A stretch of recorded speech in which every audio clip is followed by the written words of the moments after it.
신명기 17장 14절에서 16절 말씀 같이 한 목소리로 합독하도록 하겠습니다. 신명기 17장 14절에서 16절입니다. 같이 읽겠습니다. 시작.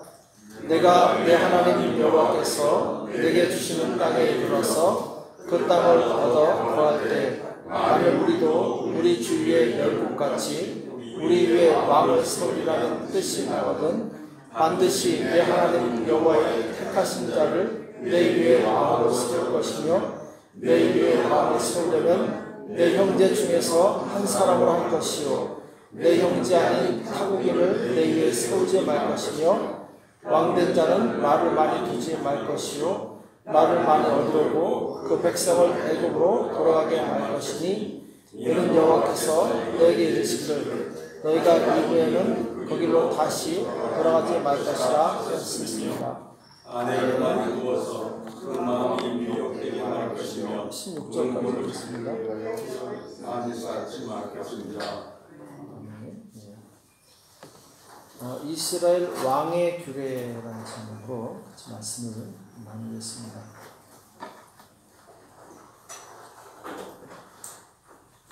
오늘 17절까지 하면 좋은데 오늘 전할 말씀이 16절까지이기 때문에 여기까지 했습니다. 하나님께서 이스라엘 백성에게 지금 신명기는 광야에 있는 백성 곧 이스라엘에 들어갈 2세대 이 백성들에게 하는 설교라고 말씀을 드렸죠. 들어가서 여러 가지 환경에 여러 가지 상황에 맞이하게 될 텐데 그때를 대비해서 미리 지금 말씀하시는 것입니다. 그 중에 이제 이 왕에 대한 규례를 오늘 17장에서 말씀하고 있는데 내가 내 하나님 여호와께서 내게 주신 땅에 이르러서 그 땅을 얻게 할 때에 얻어 거할 때에 만일 우리도 우리 주위의 열국같이 우리 위에 왕을 세우리라는 뜻이 나거든. 하나님께서는 미리 알고 계셨던 거죠. 왜냐하면은 이 가나안 땅에 들어갔을 때 주변에 있는 나라들을 볼 때 주변에 있는 나라들은 다 왕이 있거든요. 근데 지금 이스라엘은 왕이 없습니다. 그냥 이제 모세가 지도자로서 이 역할을 감당하고 있는데 그때 우리도 왕이 있었으면 좋겠다. 그런 생각이 났을 때 그 왕을 세울 때는 이렇게 해야 된다라고 오늘 말씀하고 있는데 근데 분명히 이스라엘 백성이 기억해야 될 것이 무엇이냐면은 여기 보면은 우리 주의 열국같이 나오고 있는데 우리 주의 열국같이 그러니까 하나님의 백성이 아닌 백성들이 세우는 그 왕은 최고 통치자입니다. 그 위에 아무도 없어요. 그러나 하나님께서 세우신 이스라엘 왕은 그 왕 위에 하나님이 계시다라는 거죠. 그러니까 하나님이 통치하시고 왕은 하나님과 사람 사이에 이 중간 통치자에 불과한 것이죠. 그러니까 하나님께서 이스라엘 백성에게 분명히 경고하시는 것이 무엇이냐? 너희들이 세울 왕은 너희가 세운 것이 아니라 내가 세운 것이다. 그리고 그 왕은 자기 마음대로 통치하는 것이 아니라 내 뜻대로 통치하는 것이다. 이것을 지금 분명히 말씀하고 계시는 거죠. 그래서 이스라엘의 왕은 하나님의 뜻을 준행하는 종으로서의 왕입니다. 열국처럼 최고 통치자로서의 왕이 아니라 하나님의 종으로서의 왕이라는 거죠. 그래서 이 이스라엘 왕의 첫 번째 조건이 무엇이냐? 첫 번째가 오늘 15절에 나오는 것처럼 반드시 내 하나님 여호와의 택하신 자를 내 위에 왕으로 세울 것이며 여기 보면은 내 하나님 여호와의 택하신 자를 내 위에 왕으로 세울 것이며 그러니까 이스라엘 왕의 첫 번째 조건은 하나님이 택하신 자라는 거예요. 사람이 택한 자가 아니라 하나님께서 택하신 사람이라는 거죠. 그래서 이스라엘 왕은 하나님께서 지정하시고 기름을 부어서 만민 앞에서 공식적으로 왕으로 세움을 받게 되죠. 영적 지도자를 세울 때 오늘날에도 이 가족이나 친척이나 친구나 또 내가 잘 안다고 해서 지도자를 세우는 것이 아니죠. 우리는 영적 지도자를 세울 때도 기도함으로 세우는 것입니다. 왜? 하나님의 일하실 그 지도자는 하나님이 세우시기 때문에. 지금 한국 교회의 화두가 무엇입니까? 자녀 세습이죠. 대형 교회들마다 제가 예전에 있던 교회도 이 자녀 세습을 하느님 많이 하다 최근에 이루어졌다고 그러더라고요. 또 이 교회들마다 유학파, 박사를 공부하고 그래서 이 불필요하게 사람들이 좋은데 청빙받으려고 이제 박사 과정을 하는 사람들 전 봤어요. 또 아는 사람을 청빙하기도 하고. 근데 기도로 세운 것이 아니라 사람들의 인맥과 어떤 관계로 세우면은 잘못된 것이라는 거죠. 영적 지도자는 자기의 뜻을 관철하는 것이 아니라 하나님의 뜻을 전달하는 사람입니다. 영적 지도자가 세웠을 때 반드시 바로 하나님이 택하신 자를 세워야 돼요. 그래서 영적 지도자는 자신의 철학이나 이론을 가르치는 자가 아니라 하나님의 뜻을 잘 전달하는 사람, 가감없이 그대로 전달하는 사람, 그 사람이 이제 영적 지도자가 돼야 되는 거죠. 이스라엘 왕도 마찬가지죠. 하나님의 뜻을 전달하는 자가 이 왕이 되는 거지, 자기 마음대로 통치하는 자는 그 열국의 왕과 비슷하다라는 거죠. 고린도서 1장 24절에 보면은 우리가 너희 믿음을 주관하는 것이 아니요 오직 너희 믿음을 돕는 자가 되려 함이니 이는 너희가 믿음에 섰음이라. 여기 보면 사도 바울이 고린도 교회 성도들에게 뭐라고 말씀하고 있냐면은 우리가 너희 믿음을 주관하려는 것이 아니요. 자, 분명히 바울은 고린도 교회 지도자였어요. 그리고 편지를 통해서 계속 그들에게 권면하고 있는데 내가 너희 목회자라고 해서 너희 믿음을 주관하는 자가 아니라 너희 기쁨을 돕는 자다 이렇게 말씀하고 있어요. 그러니까 목회자는 자기가 이 사람들 주관하고 통솔하고 자기 마음대로 인도하는 그런 사람이 아니라는 거죠. 철저히 하나님 뜻에 순종해서 하나님의 뜻대로 이끌어 나가는 사람, 그 사람이 영적 지도자가 될 수 있는 거죠. 그래서 마치 파수꾼과 같습니다. 파수꾼이 나팔을 불어서 이 적들이 쳐들어온다고 경고했을 때 이 경고를 듣고 이 준비하고 방비한 사람은 살 것이요. 그러나 경고를 들었음에도 불구하고 무시하게 되면은 그 사람은 어려움을 당하게 되죠. 그러니까 우리가 하나님의 말씀이 선포될 때 그 말씀이 정말 성경에 기록된 말씀이 선포된다면 우리는 그 말씀에 하나님의 권위를 들 수 있어야 돼요. 그럴 때 우리는 그 말씀에 순종할 수 있고 그리고 영적으로 깨어있고 그리고 악한 영으로부터 우리를 대비할 수 있는 거죠. 그래서 첫 번째 요건, 이스라엘의 왕은 하나님이 세우는 것이다. 하나님이 택하신 것이다. 또 두 번째는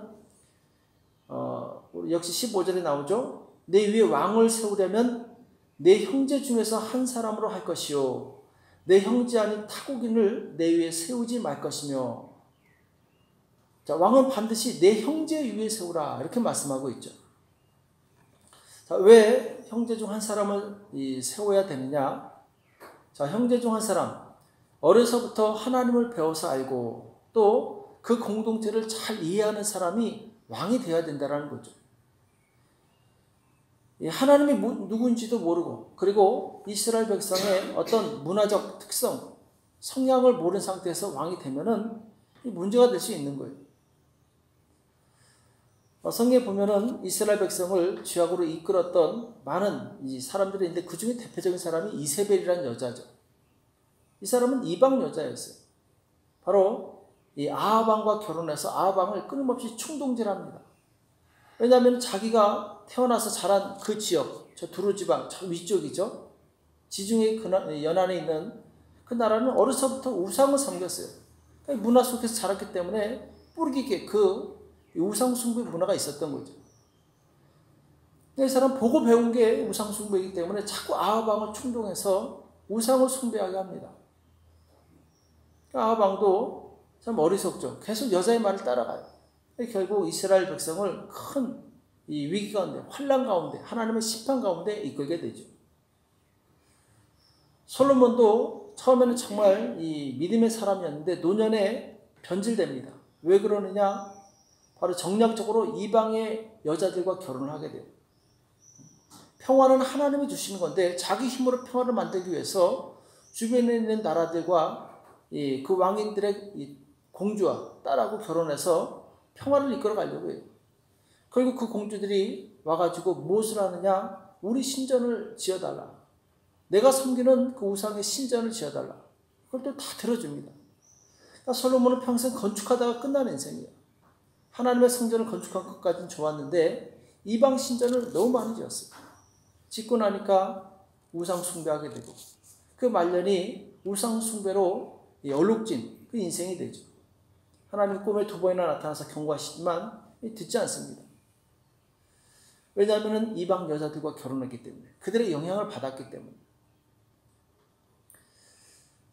그러니까 하나님의 이 백성을 지도할 왕은 하나님을 모르는 자가 되어서는 안 되죠. 또 하나님을 불순종하는 자가 되어서도 안 되죠. 말씀을 무시하는 자도 왕이 되어서는 안 되죠. 그럼 같이 망하는 것입니다. 잘못 이끌게 되고 같이 망하게 되죠. 반드시 그 형제 중에 하나님을 경유하는 그 사람 중에서 왕을 세워야 된다.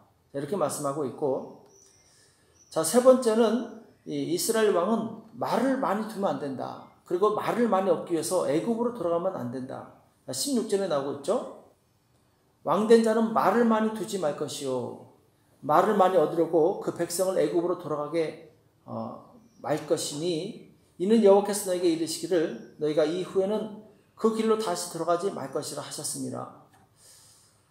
말은 이 고대 시대의 군사력을 상징합니다.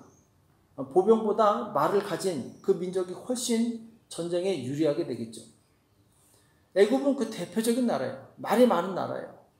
그래서 이 애굽의 전차 부대 엄청나죠.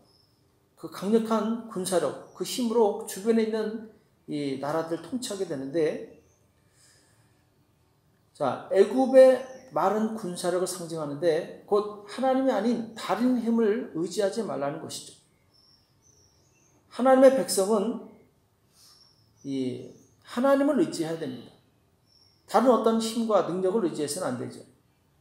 그러니까 광야 백성들이 행로에서 힘들 때마다 끊임없이 했던 행동이 뭐냐면은 애굽으로 돌아가려고 그래요. 애굽에서 먹었던 그 음식을 그리워하고, 애굽에서 먹었던 고기를 그리워하고, 애굽에서 지냈던 그 편안함을 자꾸 그리워하는 거예요. 근데 하나님께서 분명히 뭐라고 말씀하셨냐면은 너희가 이후에는 그 길로 다시 들어가지 말 것이라. 그러니까 홍해를 건넌 다음에 물이 다시 덮어집니다. 다시는 그 길로 돌아가지 말라는 거예요. 이들을 쫓았던 애굽의 군사는 물 속에 수장되게 되죠. 우리가 예수를 믿어 하나님의 자녀가 되었으면 이제는 새롭게 된 피조물입니다. 이제 하나님을 따라가야 돼요. 아무리 힘들어도 이제는 앞만 보고 달려가야 됩니다. 자꾸 뒤를 보면 안 돼요. 고린도서 5장 17절 보면은 그런즉 누구든지 그리스도 안에 있으면 새로운 피조물이라. 이전 것은 지나갔으니 보라 새 것이 되었도다. 이전 것은 지나갔습니다. 자꾸 과거를 회상하면서 과거로 돌아가려고 하면 안 돼요. 로마서 12장 2절에도 보면은 너희는 이 세대를 본받지 말고 오직 마음을 새롭게 함으로 변화를 받아 하나님의 선하시고 기뻐하시고 온전하신 뜻이 무엇인지 분별하도록 하라. 이렇게 말씀하고 있죠. 그러니까 이 세대를 본받지 말라는 거예요. 예수 믿었으면은 이제 주님의 뜻을 본받으라는 거죠. 주님의 말씀을 본받고 주님의 삶을 본받으라는 거죠. 근데 예수 믿었음에도 불구하고 자꾸 과거를 회상하고 과거를 이야기하고 지나간 것을 이야기하는 경우가 있는데 그것은 합당치 않은 것입니다. 이 기독교의 가장 중요한 2가지 의식이 있죠. 세례와 성찬인데 세례는 원래 침례죠. 물속에 잠기는 것입니다. 물속에 잠길 때 옛사람은 장사 지내는 거예요. 죽는 거예요. 그리고 물에서 나올 때 그리스도와 연합한 새 사람이 나오게 되는 거죠. 우리 이제 이미 장사된 사람들이고 세례 받을 때 이미 죽은 사람들이에요. 이제 우리가 사는 것은 그리스도와 연합하여 앞을 향해서 달려나가는 사람들입니다. 지금 삶이 지치고 고달플지라도 결코 과거를 회상하며 그 과거를 그리워해서는 안 돼요.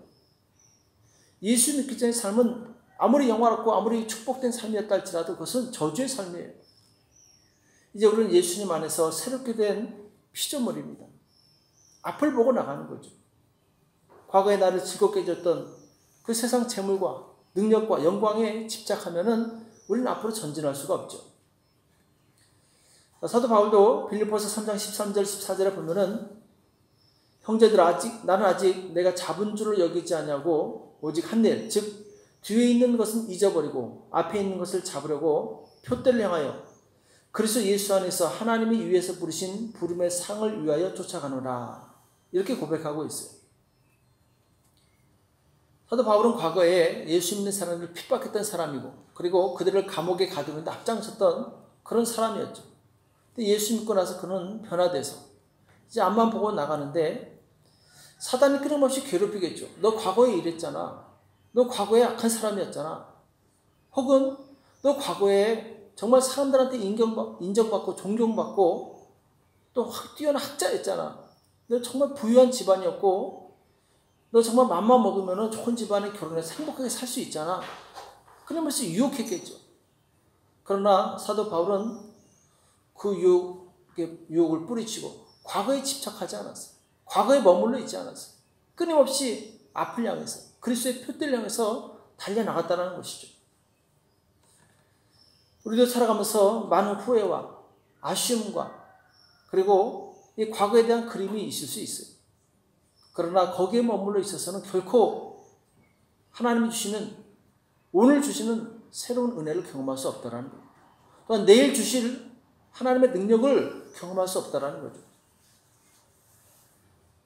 우리는 현재를 살아가고 있지만 앞을 지향하는 사람들입니다. 주님께서 주실 그 면류관을 바라보고 전진하는 사람들이에요. 그래서 우리는 끊임없이 주님만 의지하고 앞으로 전진하는 것이죠. 과거에는 내가 다른 어떤 것을 의지했다면 이제는 오직 주님만을 의지해야 됩니다. 왜? 이제는 그리스도 안에 있기 때문에. 우리가 기억해야 될 것이 무엇이냐? 애굽의 힘의 상징인 전차부대를 하나님께서 홍해에서 모두 수장시켰다는 거예요. 똑같은 홍해지만 이스라엘 백성은 구원했고 애굽 군대는 심판해버립니다. 믿음 있는 사람들은 구원해 주시고 믿음이 없는 자들은 심판해 버리신다는 거예요. 오늘 우리를 위협한 어떤 강한 힘을 가진 애굽과 같은 세력이 있다 할지라도 하나님은 능히 수장시킬 수 있는 능력이 있어요. 능히 극복할 수 있는 힘이 하나님께 있다는 거죠.